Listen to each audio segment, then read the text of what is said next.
antes de começar o vídeo de hoje, eu só queria fazer uma recomendação. O meu amigo Gabriel Gaspar, do canal Acabou de Acabar, tá com um podcast. Ele se chama Enquadrando e, a cada episódio, o Gabriel se junta aos seus colegas para debater um filme específico. E dá pra ver como o Gabriel fica empolgado com essas conversas em formato de podcast. Então, se você é fã de cinema, fica aí a dica para vocês ouvirem o Enquadrando. Agora que tá dado o recado, vamos pro vídeo de hoje.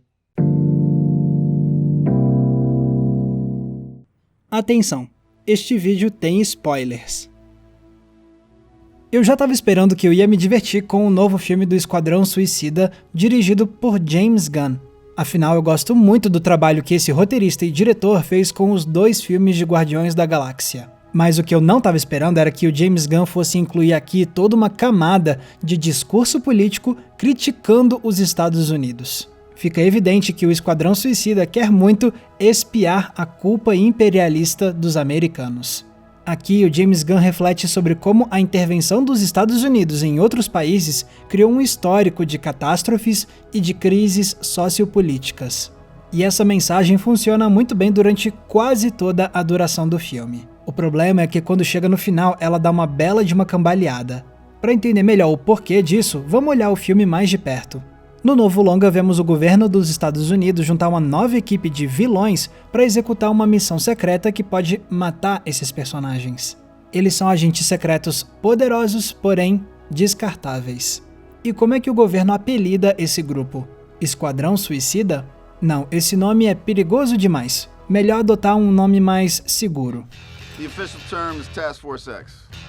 E agora que a Força Tarefa X está completa, eles podem ser informados sobre a missão.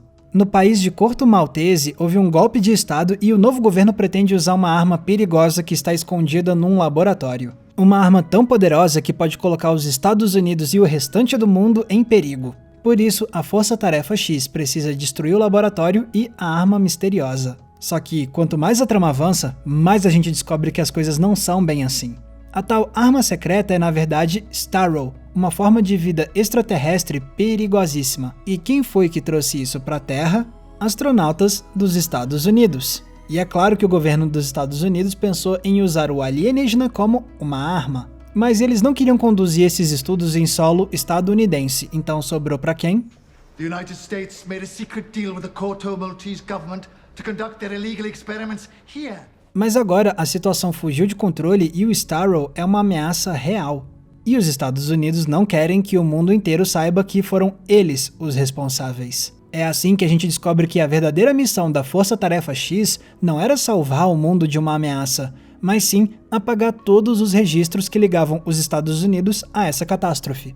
É tanto que quando o Starro de fato escapa e põe a vida da população de Corto Maltese em risco, a Amanda Waller deixa bem claro que o governo dos Estados Unidos não tá nem aí para essas vidas inocentes. Not our problem. If you've destroyed Jotunheim and the records within, you've achieved the objective.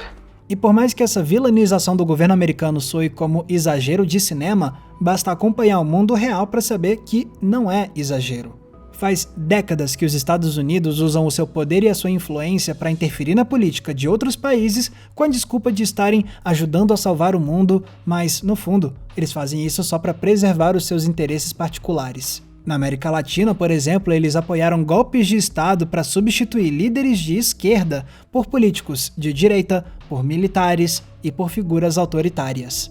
E sim, isso inclui o golpe militar que tivemos aqui em 1964. Já nos anos 2000 teve a Guerra do Iraque, quando os Estados Unidos disseram para o mundo todo que o Iraque tinha armas nucleares que eram uma ameaça à humanidade. Só que isso não era verdade. A invasão tinha como objetivo real mandar uma mensagem para as nações asiáticas sobre o poder militar dos Estados Unidos, que se viu tão fragilizado após o 11 de setembro. Aliás, a gente pode olhar para os noticiários de hoje também. Semanas atrás, os Estados Unidos decidiram sair do Afeganistão após terem invadido o país há 20 anos. E por conta dessa saída, o grupo extremista conhecido como Talibã voltou ao poder no Afeganistão, causando um sentimento de pânico generalizado. E é claro que depois de interferir na política de lá por vários anos, o governo dos Estados Unidos agora se sente na responsabilidade de ajudar os afegãos que querem fugir do Talibã. Certo? Bom, se a gente lembrar o que o Joe Biden falou sobre isso no ano passado, a gente percebe que as chances disso acontecerem não são tão altas. But then don't you bear some responsibility for the outcome if the Taliban ends up back in control and women end up losing the rights? No, I don't. Do I bear responsibility? Zero responsibility. The responsibility I have is to protect America's national self-interest and not put our women and men in harm's way to try to solve every single problem in the world by use of force. That's my responsibility as president. Então, faz décadas que a intervenção americana na política externa tem deixado países em frangalhos, com milhares de mortes causadas por regimes assassinos e por guerras. É um padrão horrendo. Os Estados Unidos se intrometem, causam catástrofes e depois tentam limpar as mãos quando tudo dá errado. Ou seja, exatamente o que vemos no novo Esquadrão Suicida. Corto Maltese is no longer a U.S. ally.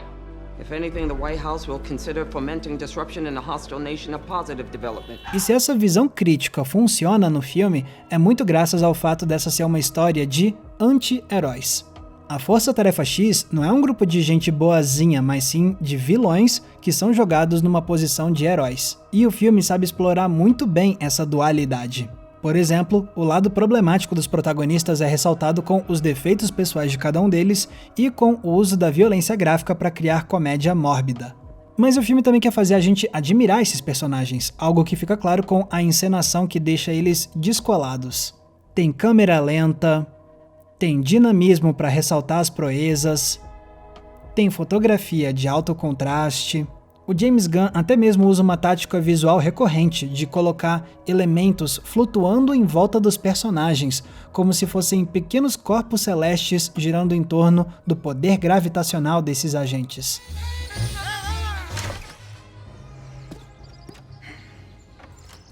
O resultado disso tudo é um grupo de anti-heróis que é perfeito para conduzir uma autocrítica sobre os Estados Unidos. Afinal, não é de hoje que os anti-heróis são usados para isso. Basta ver como tantos filmes americanos sobre a Guerra do Vietnã usam anti-heróis como uma forma de autorreflexão sobre as consequências dos atos cometidos pelos Estados Unidos com aquela guerra. Isso não é à toa. O arquétipo do anti-herói, por definição, traz de uma só vez o admirável e o problemático. Então, se um filme quer reavaliar o legado dos Estados Unidos, chocando o ideal do heroísmo americano com o lado vilanesco do país, os anti-heróis acabam sendo perfeitos, porque eles englobam esse conflito moral por natureza. E com o Esquadrão Suicida, a grande sacada do James Gunn foi pegar essa tradição de autocrítica política e levar ela para os filmes de super-herói como nenhuma outra produção tinha feito até agora. Mas não é só isso que faz a ideia da autocrítica chamar a atenção em O Esquadrão Suicida. Se esse sentimento possui um tom de sinceridade, também deve ser por conta da própria experiência de vida do diretor James Gunn. Anos atrás, ele se tornou um grande nome da indústria graças ao sucesso dele com os 2 filmes de Guardiões da Galáxia. E o James Gunn passou a usar essa nova projeção do nome dele para fazer duras críticas ao governo de Donald Trump. O que, é claro, irritou fãs do Trump, incluindo o influente conspiracionista Mike Cernovich, que organizou uma campanha online contra o James Gunn. Eles foram e encontraram tweets antigos do diretor que, de fato, eram muito problemáticos e com piadas de muito mau gosto. E então eles criaram um alvoroço na internet para chamar a atenção da Disney. A campanha acabou dando certo e a Disney demitiu o James Gunn da direção de Guardiões da Galáxia 3. E como foi que o cineasta reagiu? Ele admitiu que os tweets antigos dele eram realmente muito problemáticos e aceitou a demissão sem alvoroço nenhum. Só que ele também deixou claro que aquelas eram postagens muito antigas e que refletiam uma pessoa que ele tinha deixado de ser muito antes dele ser contratado pela Disney. Ou seja, de lá pra cá ele tinha amadurecido e mudado. E isso foi confirmado por todo mundo que tinha trabalhado com ele ao longo dos anos anteriores. Então ficou claro que a campanha de cancelamento contra o James Gunn não foi motivada por ele ser uma pessoa horrível hoje. Na verdade, ela tinha sido um esforço coordenado de conservadores raivosos que queriam punir o cineasta pelas opiniões políticas que ele proferia contra o Trump. E quando a Disney percebeu isso, eles voltaram atrás e recontrataram o Gunn para escrever e dirigir Guardiões da Galáxia 3. Só que por mais que o Gunn tenha se sentido injustiçado com essa história toda, é inegável que ele teve que confrontar o passado problemático dele. O cineasta precisou reconhecer o que ele tinha feito de ruim. Ele passou por um processo de autocrítica e teve que fazer isso na frente do mundo inteiro. E eu acho muito difícil essa experiência não ter influenciado a forma como ele conduziu o Esquadrão Suicida. Não só porque os anti-heróis confrontam as próprias facetas tenebrosas, mas também porque o filme confronta o passado horrendo dos Estados Unidos. Tudo aqui gira em torno dessa ideia de espiar a culpa. E se isso soa sincero, provavelmente é porque o James Gunn passou por esse mesmíssimo processo na vida real de forma muito pública. I joined the military, served my country not to be its puppet. Então, sim, essa autocrítica que o Esquadrão Suicida faz sobre o imperialismo americano funciona muito bem durante quase todo o filme. E eu digo quase porque quando vem o desfecho do longa, esse ímpeto crítico parece dar um tiro no próprio pé. Lá no ato final, depois que a Amanda Waller manda a Força Tarefa X ir embora e deixar os civis morrerem, todo mundo se volta contra ela. Os funcionários do governo se rebelam contra a chefe e a Força Tarefa X decide lutar contra o Starro para salvar a população. O problema é que depois que a situação é resolvida, a Força Tarefa X decide continuar mantendo o segredo de como os Estados Unidos criou essa crise. Em vez de continuar com a rebelião que eles começaram contra o governo, eles recuam e deixam o governo continuar impune. Eles deixam tudo voltar ao status quo. Até mesmo a Amanda Waller deixa essa história para trás, aparentemente sem sofrer mais nenhuma consequência pelos atos dela. E a forma como esse final é encenado não denota nenhum traço de tragédia. Não há nenhum sinal aqui de que essa é uma conclusão lamentável. Em vez disso, o filme só dá de ombros e continua com a vida. Sim, eu sei que em termos de roteiro dá para justificar tudo isso. Por exemplo, a Força Tarefa X é composta por vilões, então faz sentido eles não manterem um código moral totalmente justo. E o fato de tudo voltar ao status quo de antes também deixa espaço para uma possível continuação ter um ponto de partida confortável. Mas mesmo assim me parece um passo para trás a Força Tarefa X passar pano pro governo no final, depois de ficarem tão revoltados com a forma como eles foram tratados. Vamos nos rebelar contra o sistema, mas não muito. Ah, e tem outro detalhe importante. O filme fica um tempão criticando como os Estados Unidos pagam de salvadores do mundo e interferindo nos assuntos dos outros, mas, mesmo assim, no final, quem é que salva o dia? Um grupo de americanos. E olha que eles não eram os únicos combatentes, porque o filme tinha nos apresentado a toda uma rebelião local, gente daquela ilha que também queria derrotar os vilões. Só que os locais são deixados para escanteio no terceiro ato, eles viram uma nota de rodapé, enquanto os americanos fazem o verdadeiro trabalho de salvar o dia. Então a crítica ao imperialismo acaba se perdendo. Esse final não quer nos dizer que os Estados Unidos devem parar de bancar os salvadores do mundo. Não, os Estados Unidos precisam reconhecer os seus erros do passado e corrigi-los. E se para isso eles precisarem continuar bancando os salvadores do mundo, que seja. E assim permanece intacta a fantasia de poder em que só os Estados Unidos podem salvar o dia. Tudo ainda precisa girar em torno dos Estados Unidos. E se isso não é um resquício de pensamento imperialista, eu não sei o que mais pode ser.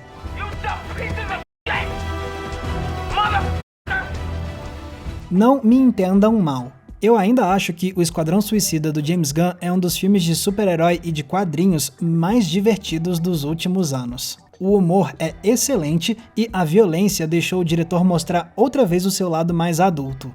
E é sim muito empolgante ver uma obra desse subgênero trazer comentários políticos direcionados ao governo dos Estados Unidos. Mas também é por conta de todo esse potencial que eu me desaponto com a conclusão do longa. O James Gunn imprimiu nesse filme um espírito contestador, mas depois ele não consegue levar isso até as últimas consequências, e aí ele conclui tudo em um lugar de grande conforto. Beleza, talvez seja muita inocência da minha parte esperar que um grande blockbuster de Hollywood seja absolutamente subversivo com a imagem que ele pinta do próprio país. Mas é inevitável terminar esse longa sentindo que ele poderia ter sido um pouco menos seguro e um pouco mais ousado. Ou, em outras palavras, um pouco menos Força Tarefa X e um pouco mais Esquadrão Suicida. Galera, muito obrigado por terem conferido o episódio de hoje. E pessoal, lembrando, vocês querem ajudar a gente a manter o Entre Planos no ar? Então vocês podem se tornar apoiadores no Apoia-se. Os apoiadores ajudam a financiar o nosso trabalho e aí, para agradecer, eu produzo conteúdos exclusivos para essa galera. Tem recomendação de filme, tem grupo fechado, tem live exclusiva e tem também o nosso Cineclube Entre Planos para a gente debater um filme por mês via videoconferência. Todos os detalhes da nossa campanha do Apoia-se estão no link que está aqui embaixo na descrição. E vai lembrar que agora eu tô com um podcast novo, o Cena Aberta, que sai toda sexta e toda terça para você ouvir no seu aplicativo favorito de podcasts. E se vocês quiserem me procurar nas redes sociais, é só me achar com os nomes que estão aparecendo aqui embaixo. Mais uma vez, muito obrigado pela audiência, um abraço e até a próxima sessão.